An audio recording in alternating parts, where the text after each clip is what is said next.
میری ریکویسٹ ہے استاد محترم سے کیا پڑھائیں نہیں سکھائیں، اتنا سا فرق ہے، پڑھائیں نہیں بچوں کو سکھائیں، بچے یاد نہ کریں سمجھ لیں بس۔ اسی طرح معذرت کے ساتھ ڈاکٹروں کی جگہ کسائی بنائیں گے، انجینئروں کی جگہ یہ وطن عزیز کو مسمار کرنے والے انجینئر بنائیں گے۔ مہمان خصوصی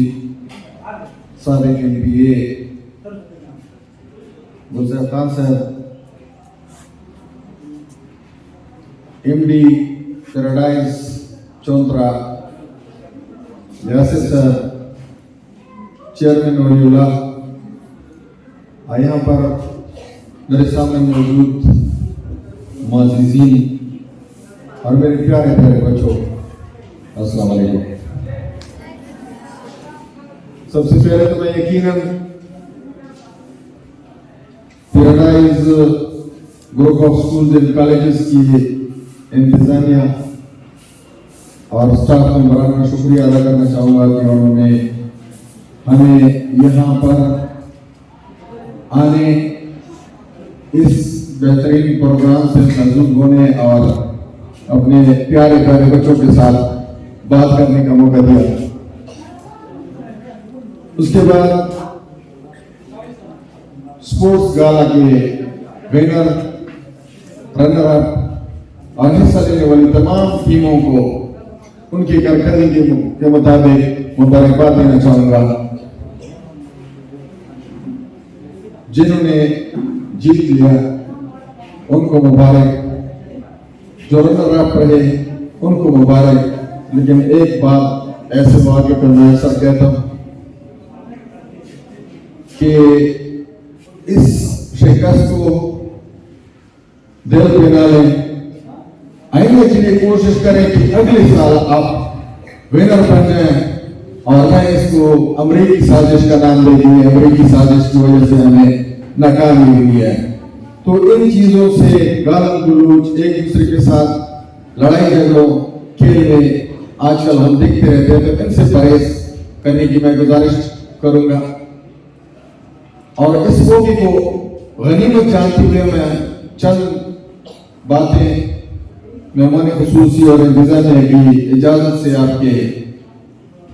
گوش و گزار خصوص اپنے بچوں کے ساتھ ضرور کرنا چاہوں گا۔ اکثر بحثیت صحافی جہاں پہ ہم دیکھتے ہیں تو ایک مصنوعی سی شکل لے رہے ہیں، ہم ہر کام، ہر پروگرام اور ہر ایونٹ کو جیسے تعلیمی کو روزگار بنا دیا گیا، تعلیم کا مقصد ڈاکٹر بننے کو اور انجینئر بننے کو ہم نے مقصد سمجھ لیا، اور ڈاکٹر انجینئر بننے کو ہم نے پیسے کمانے کا مقصد سمجھ لیا، جس کی وجہ سے جو مٹھاس تھا ہمارے معاشرے میں، جو ایک دوسرے کا خیال رکھنے کا، جو انسانیت کا تقاضے تھے، وہ ہم سے دور ہوتے جا رہے ہیں۔ یہ نمبر گیم کے سلسلے میں بہت سی ڈیبیٹس چل رہی ہوتی ہیں، جو پرائیویٹ اسکول جو ہیں یا کالجز جو ہیں کرک میں بالخصوص یہ پیسہ کمانے کے لیے نقل کے کارخانے بنے ہوئے ہیں۔ میں کم از کم اس حد تک تو اس بات سے اتفاق بالکل بھی نہیں کرتا کہ پرائیویٹ اسکولوں نے یا کالجوں نے ہمارے تعلیمی نظام کو نقصان پہنچایا، کیونکہ میرا خیال ہے کہ ایک بہت اہم کردار ادا کر رہے ہیں، خصوصی طور پر جو کمپٹیشن کا ماحول انہوں نے پیدا کیا، یا جو پرائیویٹ تعلیمی اداروں نے ہمارے بچوں کو بولنا سکھایا، ان کو کھڑا ہونا سکھایا، ان کو معاشرے میں منفرد نظر آنے کا جو گل سکھایا، تو یہ ایک بہترین کردار ہے، لیکن کام کرنا جیسے کہتے ہیں بہتری کی گنجائش ہر وقت اور ہر جگہ رہتی ہے، اسی طرح اس شعبے میں بھی کام کرنے کی بہت زیادہ ضرورت ہے۔ یہ جو مصنوعی مقابلے ہم کر رہے ہیں زیادہ نمبر لینے کے لیے، اس کو حقیقی نمبروں پہ اور حقیقی تعلیمی سلسلے پہ لانے کے لیے میں نے بہت کم